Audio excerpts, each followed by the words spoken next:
Good evening, everybody. Welcome to our Wolverine Studios channel here on Twitch as we get to take our first look tonight at Draft Day Sports College Basketball 25. We are very excited that we will be starting the FirstAccess program for the game. As always, it will be a fairly short FirstAccess time frame. So if you're thinking about pre-ordering, I want to put that out there right now that you want to go to wolverinestudios.com after this stream and get your pre-order in. You can use code EARLY10 at checkout and you'll save 10%, as well as be able to have access to the beta right away so you can get in and start playing.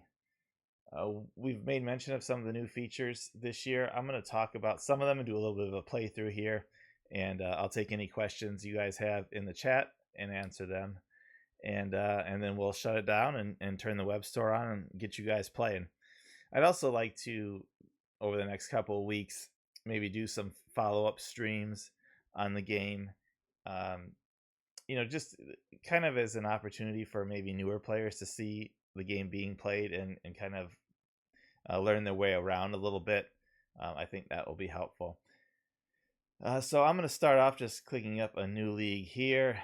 We have the same modes as last year. One of the new changes here, if you go to league settings, there's two new things here. You'll notice the toggle here for use NIL collectives. It's on by default, but you can turn that off if you don't want the NIL part of the game. I know a lot of people are excited for that and have been asking for this to be added. Some people are not so excited for it and they don't like it. They don't like it in real life. They don't want it in their game. That's perfectly fine. You can turn it off if you want. There is also a toggle here for no scouting error. And what that will do is it will kind of remove the fog of war for players, not for recruits, but just for players on the teams. There's some people who don't like that the assistant coaches, give inaccurate, representations of the players. That in itself has been tweaked this year to be not so wildly inaccurate in some cases, so it's a tighter range. But if you don't want any inaccuracies at all, you can turn that off and play without that. Somebody's saying that they're seeing a black screen. Is anyone else having difficulties? Because it's showing fine on my end, but don't worry if you can't see it. We're recording it. We'll put it on our YouTube channel afterwards. So I'm just going to select some random stuff here. Let's see. And of course, the ones you start out with impact what teams are available. We'll just take the Louisville Redbirds, just for our test to run through. So I'm going to save and create my league. While that's loading up, if you have questions, put them in the chat. I'll be happy to answer how things work. I want to go through some of the the off-season stuff. A lot of it will be familiar. Some of the tweaks have been under the hood that you won't see until you start playing out. Things like the game engine, we've tightened that up a lot, and also made it more consistent with how the game is played now. In prior versions, it really had a heavy lean towards big men, and big men were maybe overly impactful compared to what they are in college basketball now. So that's been turned down, and it's much more in favor towards like the guards and wing players and stuff like that. So you'll see a big change in the engine in that aspect. Starting off this season, again, you've got, just from a quick standpoint of looking at what we've got here, across the top of the screen, all of the things that impact your team, the dashboard, your staff, your roster stats, stuff like that. Down the left side, you have the teams option again, where you can select any of the teams you want. And then your personal information in the gray box, your email box, where you'll recruit players, assign things to coaches, make your practice plan, and then all the association stuff down the left side, lower there. In the gray area too, you have quick links for your team stuff, your team staff, your team roster, your depth chart, and your strategy, you'll notice that the icons match the icons at the top. So before we get into the season, let me show you one thing that's been changed here. If you switch that's a drop box that you can switch between yourself and commissioner mode for anybody who doesn't realize that. One big thing we added here is in terms of conference management options. There was always the ability on May 1st, you start the game on May 1st, and you can only do this on May 1st in the game. You could swap a team from one conference to another. So you could pick whatever 2 teams you wanted and swap them. That was okay. We've added this full realignment tool. So if you open this up, you'll be able to select any conference you want. I'm not going to make changes, but I'll show you how it works. So if I was to select the Western 12 conference, this conference is now empty because all those teams have moved out, but you could restore it if you want to.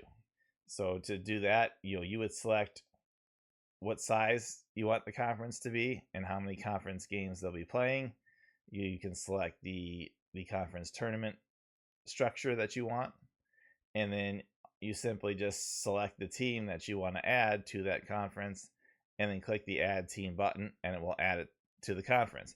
So you can play the first season kind of as things are modeled currently, and then if you want to after that, you can go in your second season and bring back the Western 12 or the Pac-12, whatever you want to name it, and put the teams in there who are going to move in there.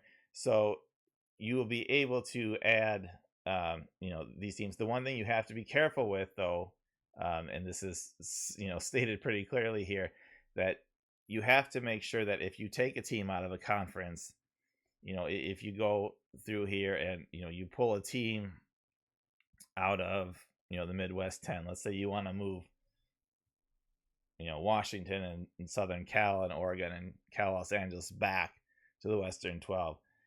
After you do so and you come back here, it's going to say this is an 18-team conference, but it's only going to show 14 teams. You'll have 4 empty spots. So you'll have to go back and correct it to be the proper number of teams in that conference. So kind of the workflow is go to the conference you want to add to, change the number of teams to properly have what you want, start adding teams, and then go back to those conferences you took from and reduce the number of teams and the conference tournament teams to make sense out of it. And question in the chat, can you add conferences here? No, you can't add conferences. You just have to use the ones that are here. But you can have empty conferences. So if you want to, build up other conferences, you can do that. And just have empty conferences, or eventually move teams back and forth, whatever you want to do on that front. There has to be some limits, though. You have to work within the number of teams allowed in a conference and the number of conferences allowed. Otherwise, it gets very messy in the code base for things. And I don't want there to be unlimited choices, because when you do that, you have unlimited problems as a developer. So, but there's plenty there to work with so that you can make conferences the way you would like them. I don't think that should be an issue. So starting with the budgeting stage, again, this is very similar to the prior season. You can always AI suggest. One thing that maybe some people didn't understand last year when this was added is that the money spent is also important to be compared to what other schools are spending. So you might think you spent a ton in one area and think you'll be way better in that area, but if other schools are spending similar amounts, then your impact isn't as great as you thought it would be, so to speak. Let me turn off the mute the sounds. Okay, so now that I've gone through the budget stage there quickly, before you go to summer travel, you'll see down here, if you're using the NIL, that in the lower right corner, the NIL collective has been funded now for the year. So after that stage, every year, you'll get an email saying that the NIL collective raised whatever they raised, and that's the money that you have to use for this season and going forward. You don't have to spend it all in one season. You don't have to spend it at all if you don't want to. You can, use it to build up over time. And you can use a little bit and save some for next season. If you're at a top program, I'm going to tell you, the top programs, they raise a lot of money and they spend a lot of money. So if you think you're going to be a top program and you're saving, like you're going to try to save up like $50 million, $100 million, there's really no reason to, because you're never going to get any recruits along the way. The top programs play more simply in this regard for the NIL collective, because it's just, you got a bunch of money and you might as well spend the money because you're going to get a bunch of money more. The amount you get every season is based on your prior season's, success or lack thereof, and also the school's prestige and things like that. So if you ever go to your team info page, you can see kind of where your team prestige, conference prestige plays a role as well. So, I mean, a really, really good school in a small conference is still going to be limited by kind of the prestige of that conference. So all of those real world factors play into the amount that your collective can raise each year. All right, let's move on here from summer travel so we can talk about some of the recruiting things.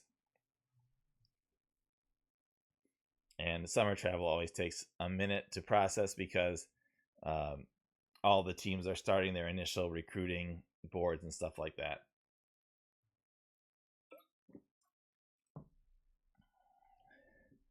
Okay, so let's go into the recruiting for a minute and talk about some of the new things there and kind of how this all works. So changes to recruiting this year. One big change is that these smaller programs have gotten smarter and more aggressive with players that are starting to be left over as you go along in the year. In the past, there would be, a number of players who maybe weren't going to make it grade-wise at most of the schools, and then they would kind of just sit there, and a human player could kind of come in and swoop in on those guys and pick them up toward the end without any real competition. Now, the other programs who would be, ripe for a guy like that will come in and get him. So you might see a really high-rated player who just doesn't have the the grades and the SAT score to get into most schools. He might end up at a small school, most likely for a year, and then he'll transfer out in the transfer portal. But at least they'll have that year with him while he's kind of rebuilding his stock. So when we go to recruit players, let's see. There's all these filters that you can use. You also see at the top of the screen what you have left in your NIL collective.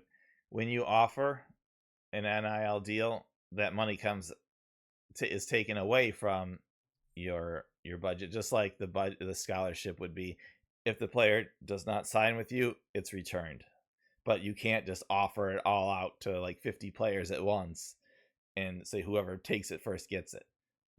Okay, so it's much like free agency money in the pro game. You have to put it out there. You only have so much of it, and if they don't take it and they sign with somebody else, you'll get it back. So interested recruits. Let's just start here with Roy Barlow.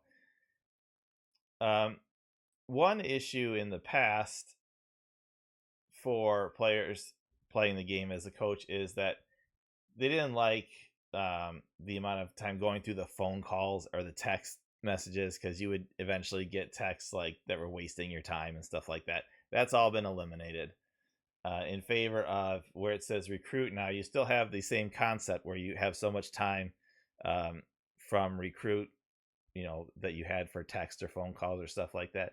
Now you just click on recruit and you can ask directly the items that you want to learn about rather than hoping that you get what you were, wanting to find out. So if some of these things don't matter for you, you don't have to find out about them anymore. You can just find out about the ones that fit you specifically. So, whatever you want to ask about, if I want to ask about school prestige, if I want to ask about facilities, if I want to ask about money, how important those things are, I can do that. Once you select one, it takes time out of your allotted time for the week.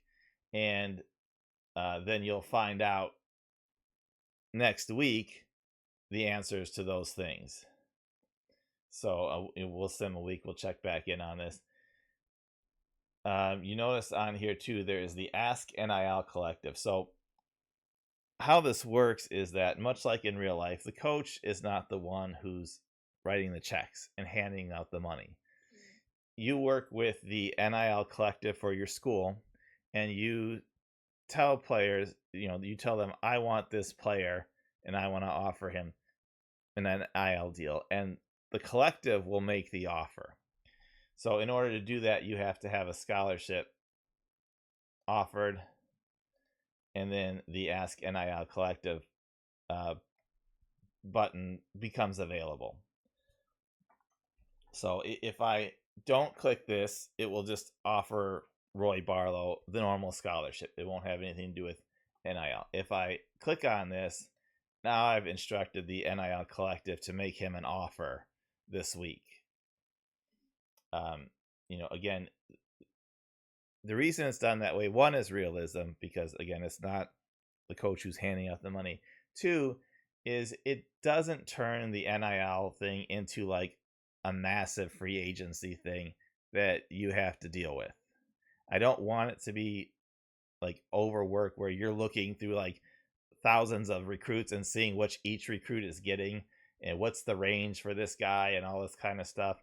I don't want that to be the case. I want the NIL in there for the realism side of it and the impact of it, but not for you doing a bunch of extra work in the game.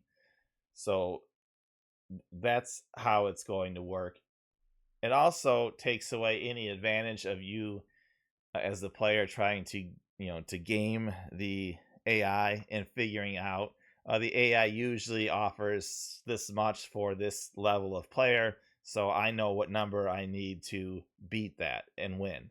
So that's all taken out because all of the NIL offers will act in the same manner. They all won't offer exactly the same. There's a range that they'll kind of offer based on what you think the player is worth. So that way it really makes it fair when you're competing against the AI rather than you getting over time advantage because you kind of figure out the general range. So basically it's, do I want to be in on NIL against the other schools or do I not want to be? In this case, we've put that in. So I'll advance a week here and then we can check on Roy Barlow. So now if we go back to click on him, you can see in my recruiting last week, I asked about school prestige, I asked about facilities, I asked about money, how important those were to him. So I've got my answers from that. You also see at the top here, it says there is now a $268,000 NIL offer to the player. So I know I've offered that NIL out there.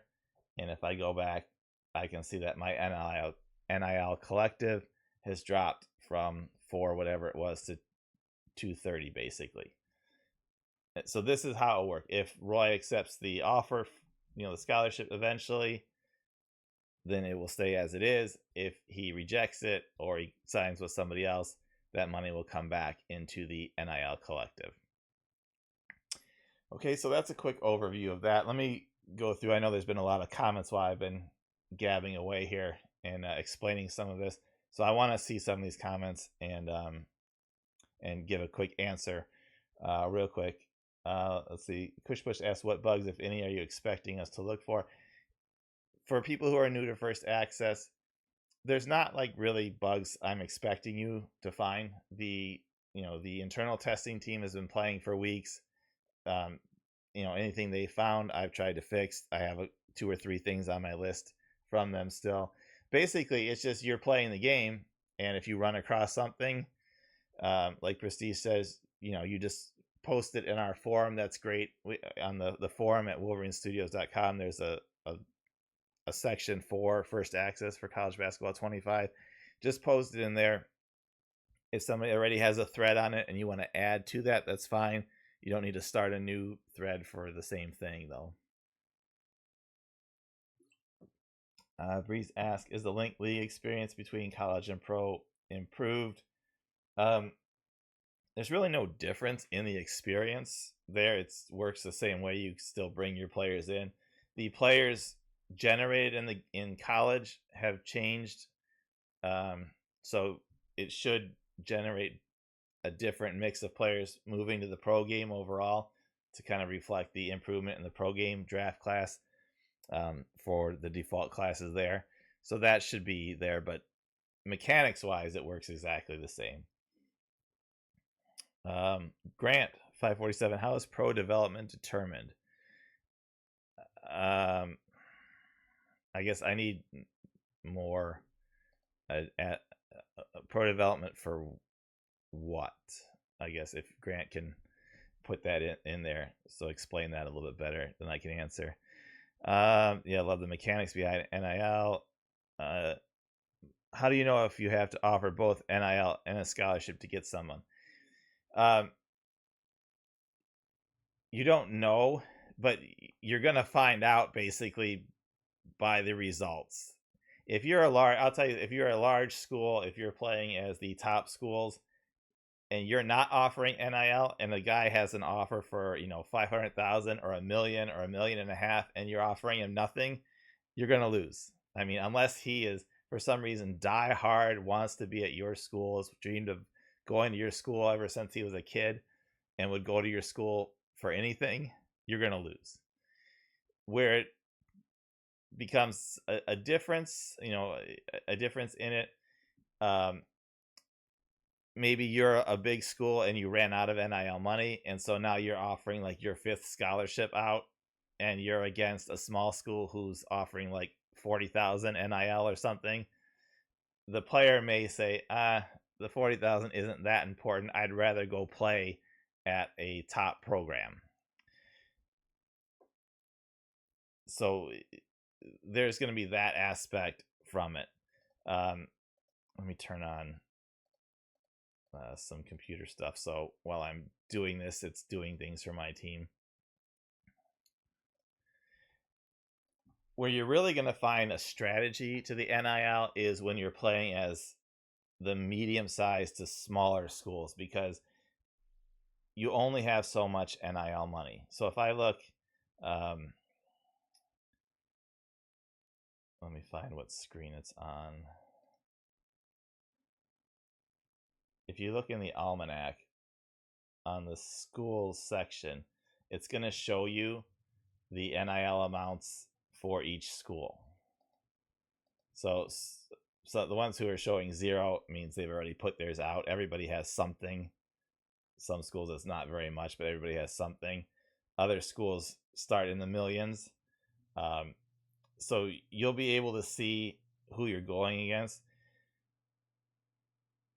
One thing you'll want to look at, prestige wise, is, who are you going against in the bidding for these players? If it's, if you think of it this way, if all things are equal, money is going to win for sure, because they're offering something that you're not.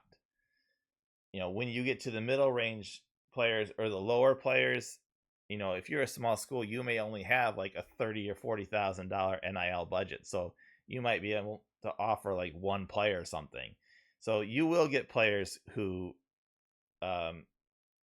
don't need the NIL for the scholarship, but most of the good players are going to get the NIL. And you'll also be able to see what they've taken in terms of the NIL after they've accepted. I don't think anybody has accepted anything yet because it's only July. But I'll try to sim through here real quick, and we can look at players kind of once they've started signing. In the meantime, Let's take some more questions. Grant says, in the pitch option, how does your coach school have a value in that? Okay, so that's a good question, Grant. When you go to make a pitch on a player, now again, you have to follow the dates. So the only time you get to make the pitch is when it's a contact period and you can visit the recruit at home. But when you go to do that, I guess let's see if we can get there. And then when you go to make the pitch, it's going to be based on what the player wants and also what your school is good at. So if I go back to Roy, his top thing is facilities, right? Conference prestige is also pretty high. So when I go to pitch, I'm going to want to pitch facilities to him as the number one thing. But if my facilities are bad, I'm pitching bad facilities, so he's not going to like that, even though it was the thing that he wanted, to see the most.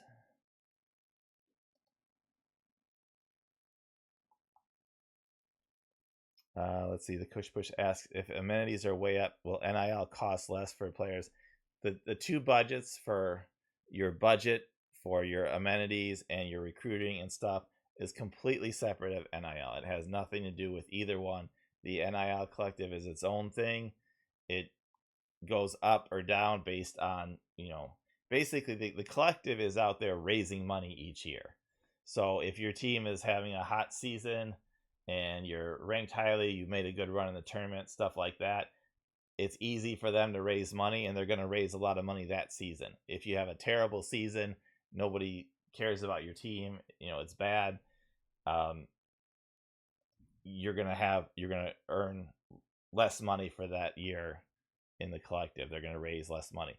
So that will go up and down based on how you've done and then how much you've spent too. Like I said, you can build it up, which kind of goes back to the strategy point. If you're a small school, maybe you don't want to give out your NIL 1 year or 2 years. Maybe you want to build it up until you have like an amount to compete against some of the mid-level schools, and then you go for one player that might be normally out of your range, and you try to get that player. Here now we're at the date where we can do a visit. So you can choose your visit, and then facilities is the most important thing to him. So I'm going to choose that as what I'm going to pitch to him. Hopefully our facilities are good as a school. The facility level,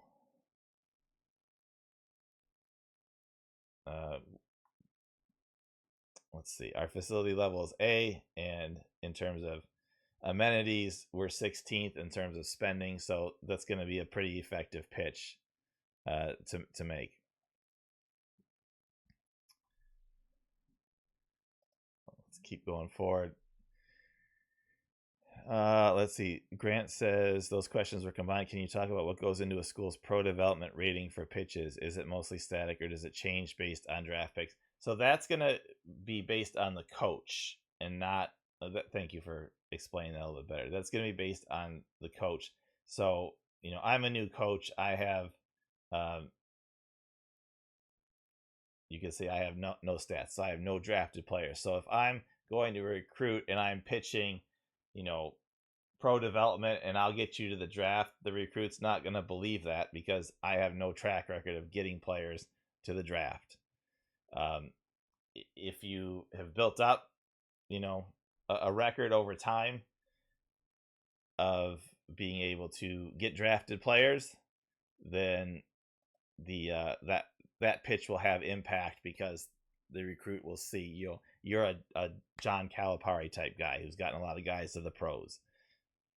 So that's where that works. Is there a max NIL bank? There's not.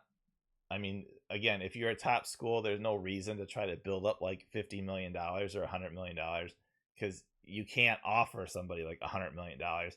There's a max offer that the AI will see reasonable.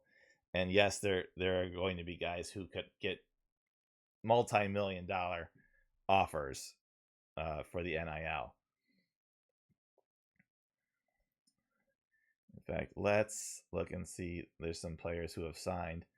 So he took 382,000. Roy Barlow took our 268,000.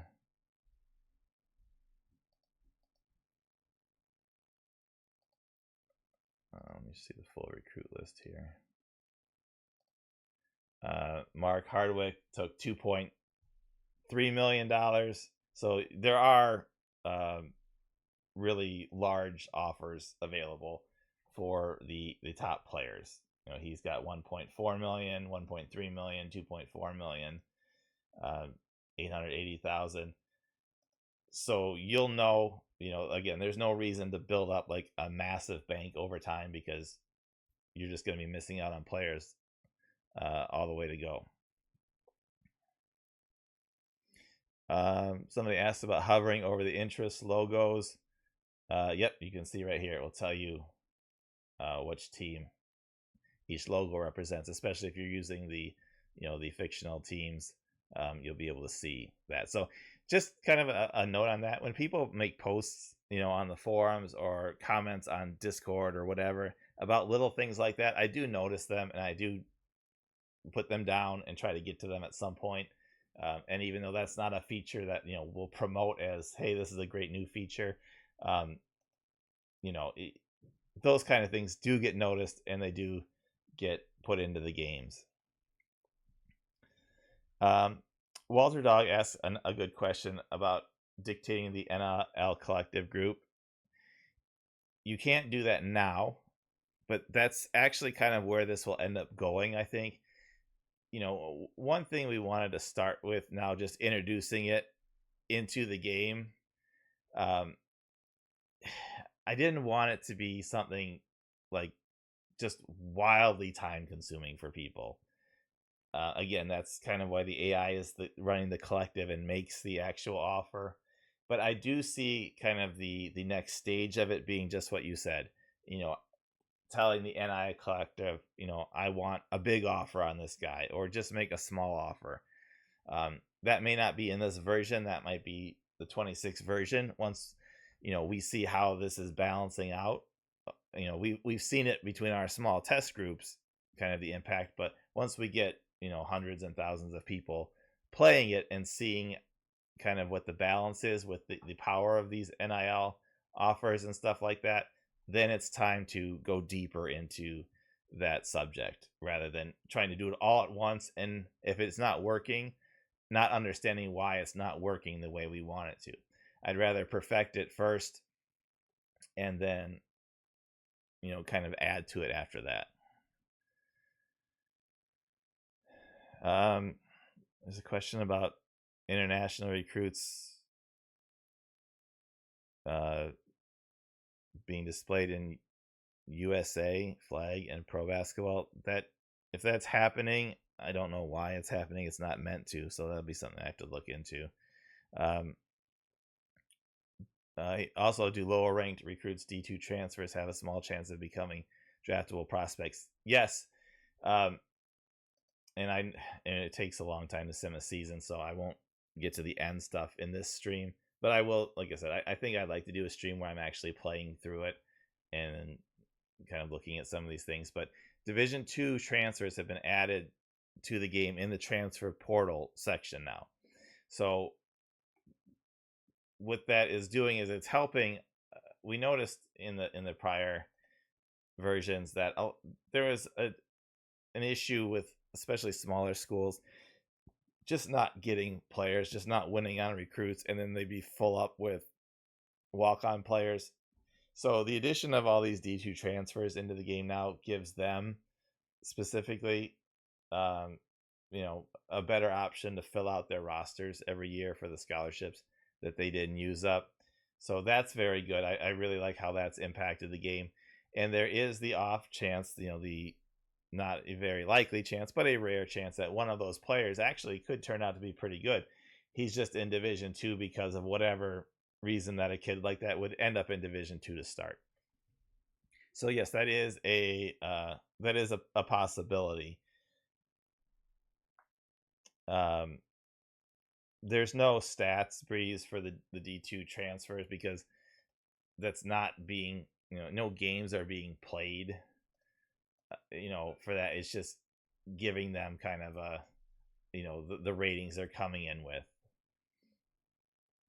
I want to sim a little bit here and show off a change or two here on the box score screen. One thing we've changed is on the game chart, we've gone to a lighter background here to make it easier to see.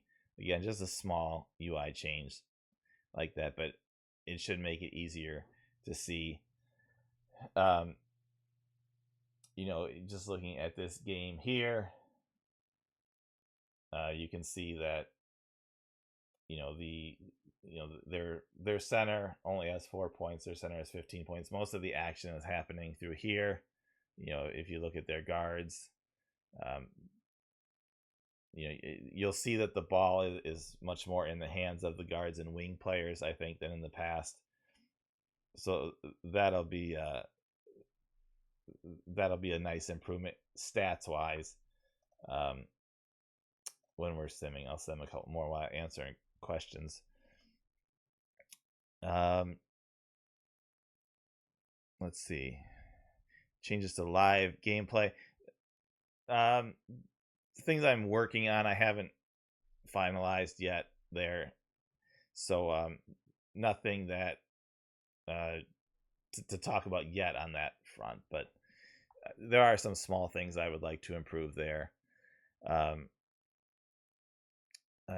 Spidey asks, will it be easily recognizable that a recruit is coming from D2? Yep, in the transfer portal screen, it lists all the schools that they came from, and it just says D2. It's not like I made up a bunch of D2 school names or stuff like that. It just says they're from D2.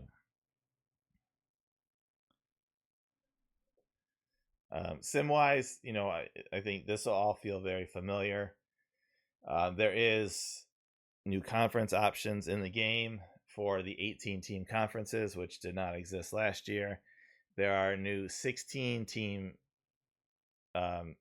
schedules because to match what the SEC and the Big 12 are doing schedule-wise. There's also a new 16-team conference tournament to kind of mirror those things as well. So a lot of work gone into that side as well. There'll also be some other small things in, oops, this is the wrong screen. In the Almanac, one thing that's going to happen is, actually, let me do it from the team history screen. When you go to look at player records, players who are active have always been clickable, so you can bring them up.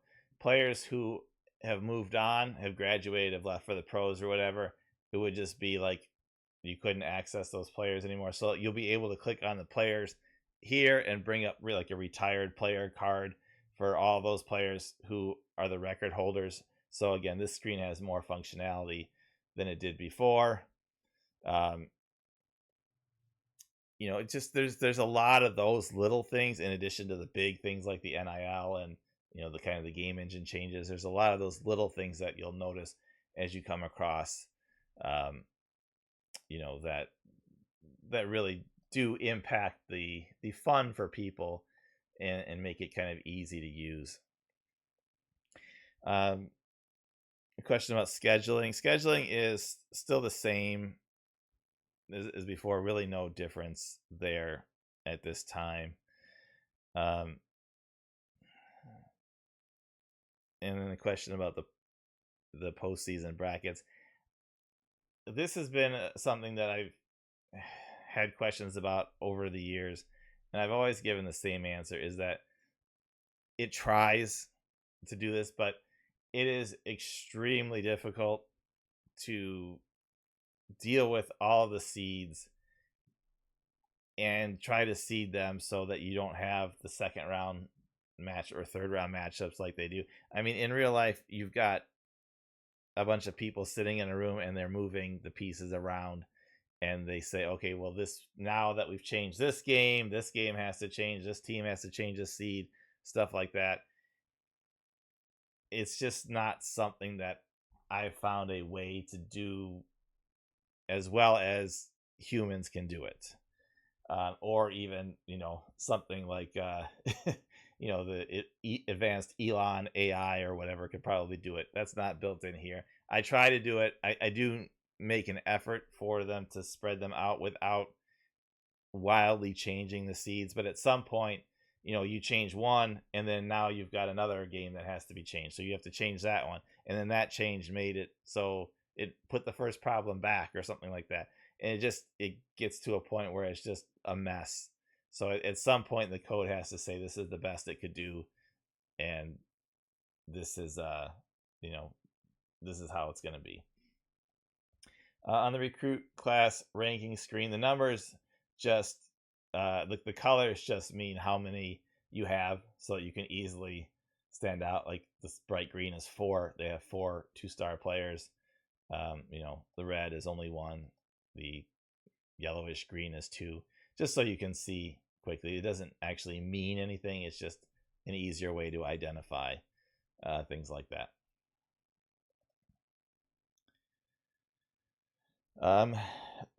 That is a large portion of what I wanted to cover tonight. If the sim was faster, there's so many games and stuff like that. One thing here too, you can click this to get the box scores from the day before, rather than going, using the arrows or going back a day. So that was an ask from somebody. They wanted to see, better access to yesterday's scores. It's right there if you just click on box scores. Stuff like that. A lot of, little things like that. I think that impacts the game as well. Up here as well, if you look on this red strip here, it's color coded to each team, but all of your options that are normally at the top of the schedule, or the screen rather, are here too. So there's your dashboard, your staff, your roster, your stats, your recruits, your depth, your strategy, the insights, the schedule, the team info, and the team history. So all of those things can be accessed up here too. You don't have to go back to your main screen or things like that. If you just want to go to your strategy, you can click it from there, and then you have the full array of options up here. One thing too, I'll talk about some of the end of the year stuff. In the year-end tasks section, there is now an option where you can request a player to transfer. That was requested by a couple of people. So that has been added. So if you want to free up scholarships, you can do it that way, rather than taking the penalty and the hit to your prestige and stuff by cutting players. You can just ask the player to transfer out. You also have the other options as from before of asking them not to transfer, asking them, promising them whatever, asking them to change positions, asking them not to go to the draft, stuff like that. All of those options are still there. Again, with the recruiting, we've tried to take away some of the busy work, because there's so much to do in recruiting. So you don't need to have meetings with the recruits anymore. All you have is the players. If you need to talk to a player about some kind of problem that they're having, try to get their grades up, change their attitude, stuff like that, you can still do that. But there's no need to do this with recruits or text the recruits. You can just ask for the information that you want. General question, would you consider changing how you do the rankings formula or code?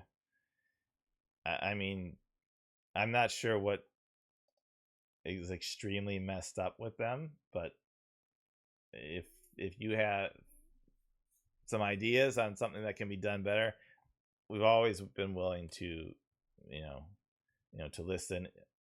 If you have a formula or something that you think should be done a certain way, I'm certainly willing to listen. There's the polls here, the net ratings, all that formula is being used. Also on the tourney watch screen, for people who don't know, this is where the quadrants are kept, and you also have the bubble watch on this screen now. There's nobody. It's too early for the bubble watch at this point, but this will also track your quadrant games. And one other thing too that I guess I should mention is that the text size for things has been enlarged in this year's version. There were people who thought that the text was too small before. That has been upgraded as well. It made the change in the pro game too, but the text size here, so text is bigger, especially if you're playing on a small screen. So hopefully that is an improvement for the people who were looking for that.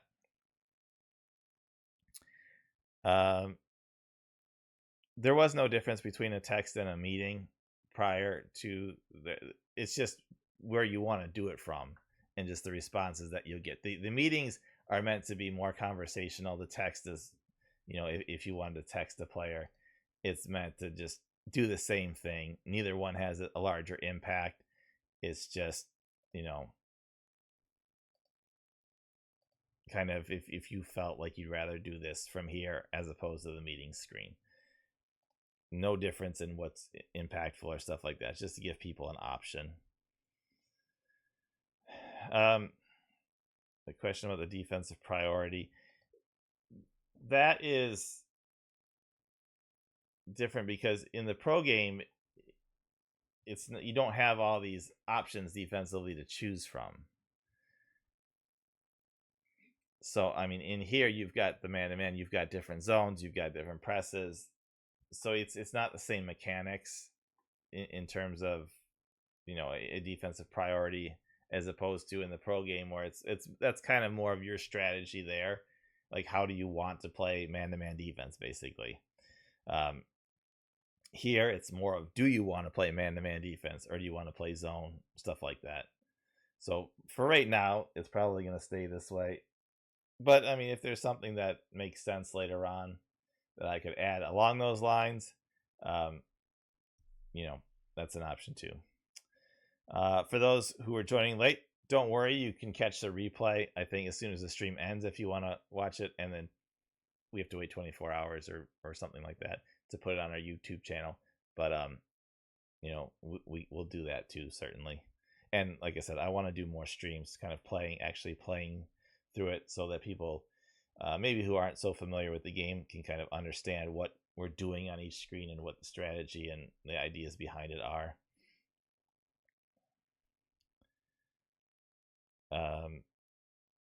Let's see, this question is, a reigning Final Four team lost 8 of 9 games at one point and was still ranked 17th when other P4 teams who had 4 or 5 less losses weren't even ranked.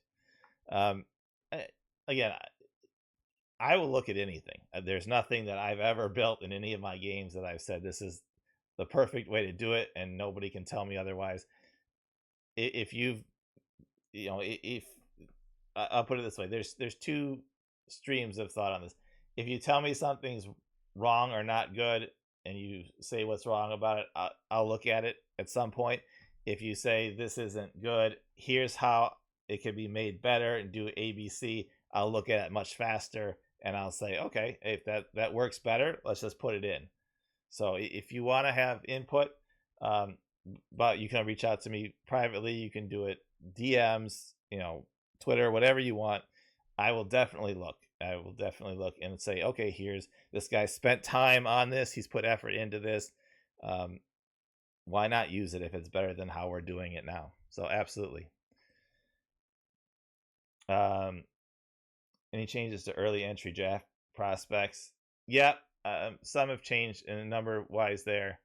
Again, trying to make the draft classes better and more like the pro side. And thank you for the kind remark there, Adam, about saying thanks for the work and hands down his favorite game. That is overwhelmingly the highest compliment we get on any of our games here. That the college basketball group here is kind of has been the most vocal about how much they like the game over the year. And I really appreciate that. I know that this is a huge thing for a lot of people every year. They can't wait for college basketball. I always like to bring it out, and especially this time of year, you're getting into the end of conference play, you're getting into the conference tournaments, and of course the big dance. So everybody's fired up for for the college game, and I think you're gonna like the stuff that we've added. And I think it's I always say it's always the best version of the game, but it's true. And I got to give a thanks as always to the guys who helped me, especially point guard and Wayne and NCA Hoops, who does his mod every year and puts so much effort into that. He's got that working and ready to go. He's going to be sharing that right away in today or tomorrow probably, and the mod can be used with the beta, so you can get in and stuff like that. The one thing I always say with the FirstAccess, the one thing I always caution is don't get too attached to your saves, because, and I make it clear on the forum, things can change between now and release. If somebody comes and says, hey, I've got a really good idea, this has to change, and you change it, there could be a foundational change which would invalidate save games. And in prior to release, I'm okay with that, because I've said, look, this is not final. We're all testing this together. That's why we do this, so we have a larger pool of people helping at the end testing. And it's not final yet. So if something really good comes along or needs to be changed, it will be in these next 2 weeks or so. Once the game is launched, then I say, no, we can't foundationally change things and invalidate people's save games. So up until the full launch, things could change. So have fun with it, play with it, mess with it. If you find things, by all means, let me know so I can change them and fix them and get them corrected. You'll get alerted in the builds when you load up the game. If you never exit the game, you won't get alerted to updates, but if you exit the game and come back, it will tell you a new build is available. You download it. What you download is an installer, and then you have to run that installer separately, so it will update the game. But you don't have to go searching for, is there an update? Is there an update? It's pushed to you. And for those who are waiting for it on Steam, if you want to pre-order just to get the discount and get your Steam code later, that's fine too. March 7th is the target date, as long as we get approval and stuff like that from Steam. So that will be the target date for Steam, and then the game will be available there. So thank you guys for spending your Tuesday evening here with me. I appreciate all of the support and and the love for the game and my efforts over the years. It's probably my favorite game to do every year. So I'm done talking. We're gonna wind up the stream now. Thank you for coming out. Thank you for all of you who have followed the channel. Subscribe to the YouTube channel too, if you can. That helps. I mean, it's free to subscribe to YouTube. It's not free to subscribe here. You can follow for free here, but you can click subscribe on our YouTube channel. Help us build our followers there. And like I said, I want to put some things there, kind of showing things more in depth. If you need to wait for a demo to try it, that's totally fair. Totally agree with that. That'll be available when the game launches on March 7th. If you're ready to dive in now, let's do it. Go over to wolverinestudios.com. You don't need to madly refresh the button. I do need to turn on a couple of things, and the store will be live within 5 to 10 minutes. And you can start buying and downloading and playing and having a great time. So I thank you for all of your support. Last thing I ask for you, if you could tell one friend who loves college basketball that this exists, that would be huge for me and for the company. If you've got a following on Twitter or Instagram or TikTok or whatever, you got 50 people, you got 100 people, you got 1,000 people, you got 10,000 people that follow you. Put the word out about the game. Try to bring one person in, and that makes a huge difference for us. One sale for the size of our company makes a huge difference. So anything you can do to help spread the word is appreciated. And with that, I know you all want me to stop talking and start pushing buttons, so that's exactly what I'm going to do. So thanks for coming out tonight. Appreciate you guys, and have fun. Let's get the road to March started right now.